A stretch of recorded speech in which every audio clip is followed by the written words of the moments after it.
Hello, and welcome to an episode of Balanced Toast. Hello, and good day to you. Yes, to you.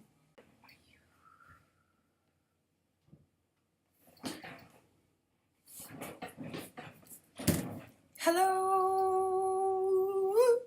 Daily, not so much, but give you the most. But I do.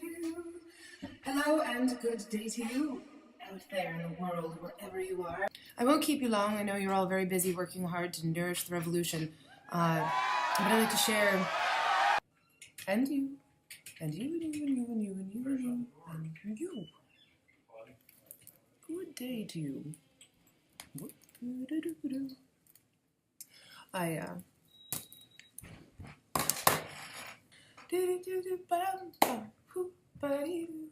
You like my hat? I like my hat. I won't keep you long. I know you're all busy working to nourish the revolution. And before I share some quick clips from toasts that are about to pop, I just want to let you know that you're all beautiful and you're all loved. And I know it doesn't feel like it sometimes. Someone out there loves you right now. They're thinking about you. They're hoping that you're okay. So know that. You know, inside and outside, we're always feeling a constant state of flux. Makes you sometimes feel like you don't give a fucks. I know I've had these brief encounters with feelings just like that.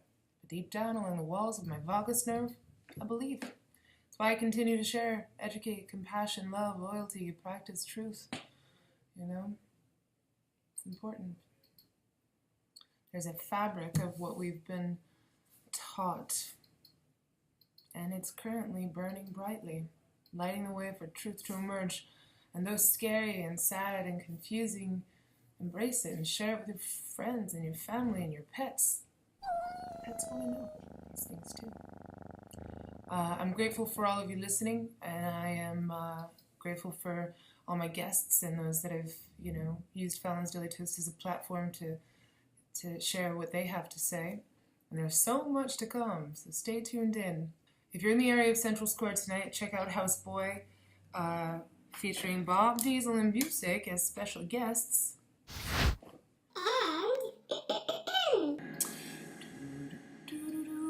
Let me get my hat for this.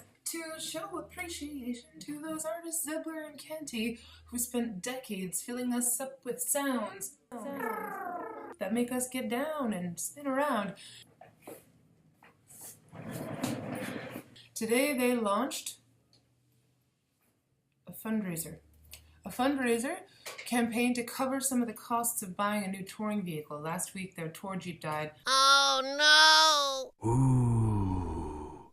And this investment will ensure that Z will finish the current tour and continue touring for years to come. So, if you've been to their shows and they made a difference in your life, contribute. And if you can't contribute, at least just smash the share button.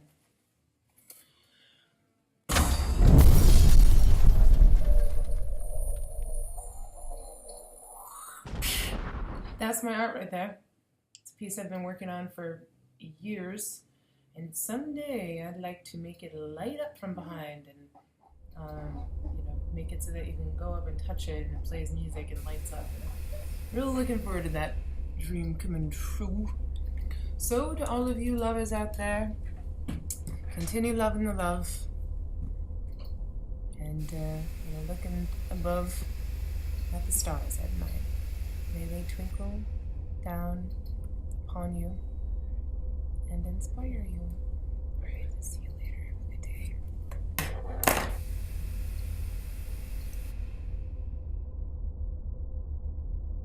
All aboard! And players will be able to interact with each other, and we'll teach more about this in the workshops. But our main rule is that conflict resolution is through role play, not mechanics. And he was well known as the most dangerous man in the county. And luckily for me, my Somerville upbringing, I'm hanging around with a lot of bad apples in Somerville. We had that reputation. taught me how to deal with such a situation. You know, how not to move forward, no sudden moves.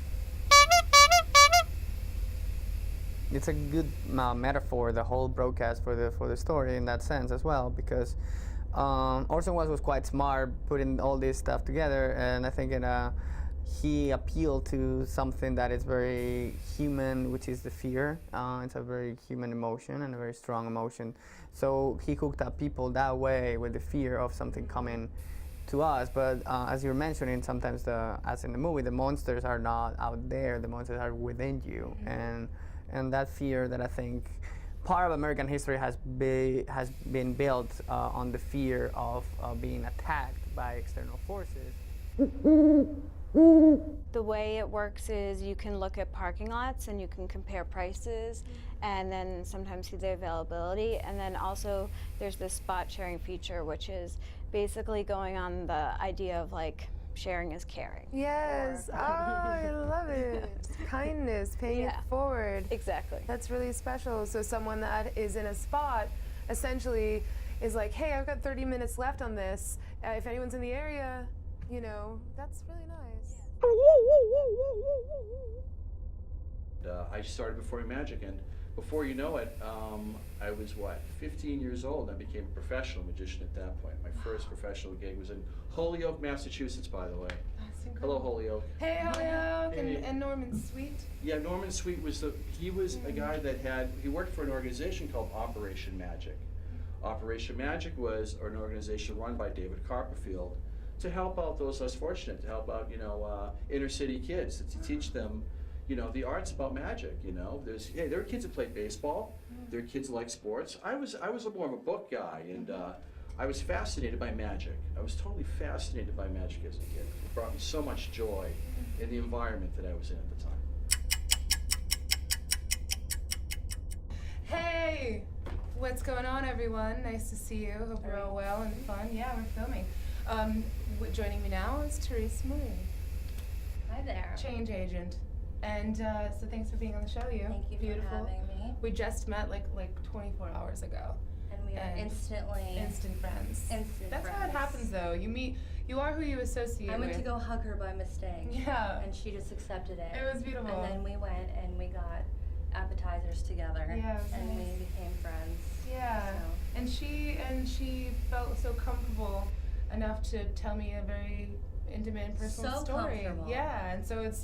And so now though it's So comfortable. you're interested in talking a little bit about that with the audience. This is a very big deal for me, and I'll try to make it very brief. I've got plenty to say about that. Yeah. But I wanted to give Warren a chance if you want. What do you think?